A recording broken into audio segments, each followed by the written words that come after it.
Hello coders and developers. এই ভিডিওতে আমরা দেখব সবচেয়ে গুরুত্বপূর্ণ একটা জিনিস, সেটা হচ্ছে ডিস্ট্রাকচারিং। সো এই জন্য আমরা একটা ফাইল তৈরি করে নিচ্ছি, সেটা হচ্ছে 1.8.ts।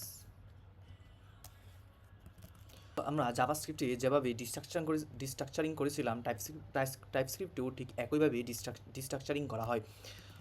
সো আমরা ধরে নিচ্ছি যে আমাদের কাছে একটি অবজেক্ট রয়েছে এবং সেই অবজেক্টে হচ্ছে ইউজার এবং তার একটি আইডি রয়েছে এবং আইডিটা দিচ্ছি হচ্ছে আমরা 101। সো তারপর তার আর একটা নাম রয়েছে, সুতরাং আমরা দেখছি নেম। সো নেমের মধ্যে রয়েছে তার ফার্স্ট নেম হচ্ছে জন এবং ফার্স্ট নেম ও লাস্ট নেম, ওকে, এবং একটা আমরা মিডল নেমটাও দিয়ে দিচ্ছি এবং তার মিডল নেম নিচ্ছি যে ইউজার হচ্ছে আমাদের একটা অবজেক্ট, তার আইডি এবং নেম রয়েছে এবং এজ রয়েছে। এখন এইখান থেকে আমরা জাভাস্ক্রিপ্টের মতো ঠিক একইভাবে ডিস্ট্রাকচারিং করব। সো এই জন্য আমরা প্রথমে হচ্ছে একটা কনস্ট লিখবো, তারপর হচ্ছে একটা এমটি অবজেক্ট দিব এবং এইখান থেকে হচ্ছে আমরা ডান সাইডে একটা ইউজার নিয়ে নিব। সো এইখান থেকে ডিস্ট্রাকচারিং করার জন্য এখন এইখান থেকে আমরা চাইলে নেম ডিস্ট্রাকচারিং করতে পারি, চাইলে আমরা আইডি ডিস্ট্রাকচারিং করতে পারি, তারপর নেমটাকেও নিতে পারি এবং নেমের ভিতর থেকে যদি আমরা মিডল নেমটা নিতে চাই তাহলে জাস্ট আমাকে এইভাবে এটা নিয়ে তারপর একটা অবজেক্টের ভিতর থেকে তারপর আমাদেরকে মিডল নেমটা নিতে হবে। সো আমাদের এটা ডিস্ট্রাকচারিং হয়ে গেছে।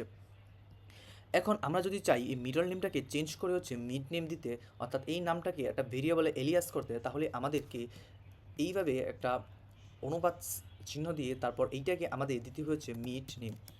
সো এইটাকে আমাদের বলা হয় হচ্ছে এলিয়াস করা। আমরা নামটা পরিবর্তন করে মিড নেম দিলাম।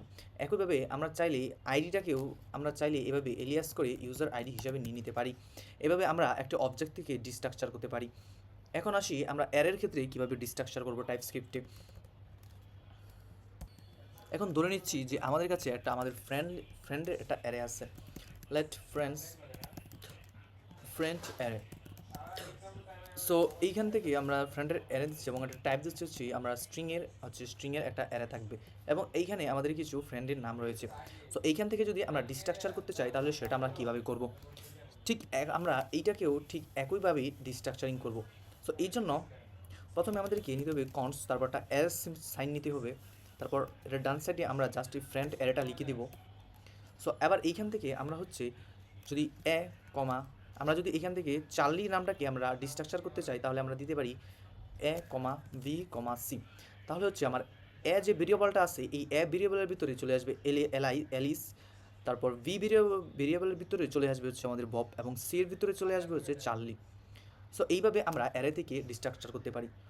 যদি আমরা চাই আর ভি এইভাবে না লিখেও যদি জাস্ট সিকে আমরা জাস্ট ডিস্ট্রাকচার করতে চাই তাহলে আমরা জাস্ট এইভাবে লিখতে পারি, এটা হচ্ছে এর জন্য, তারপর দ্বিতীয় কমাটা হচ্ছে বির জন্য এবং তৃতীয়টা হচ্ছে সি। এখন আমাদের এই সির মধ্যে আসছে, সির মধ্যে থাকবে হচ্ছে মূলত আমরা চার্লি। এখন যদি আমরা কনসোল লগ দিয়ে সি দেখি তাহলে আমরা চার্লিকে দেখতে পাবো।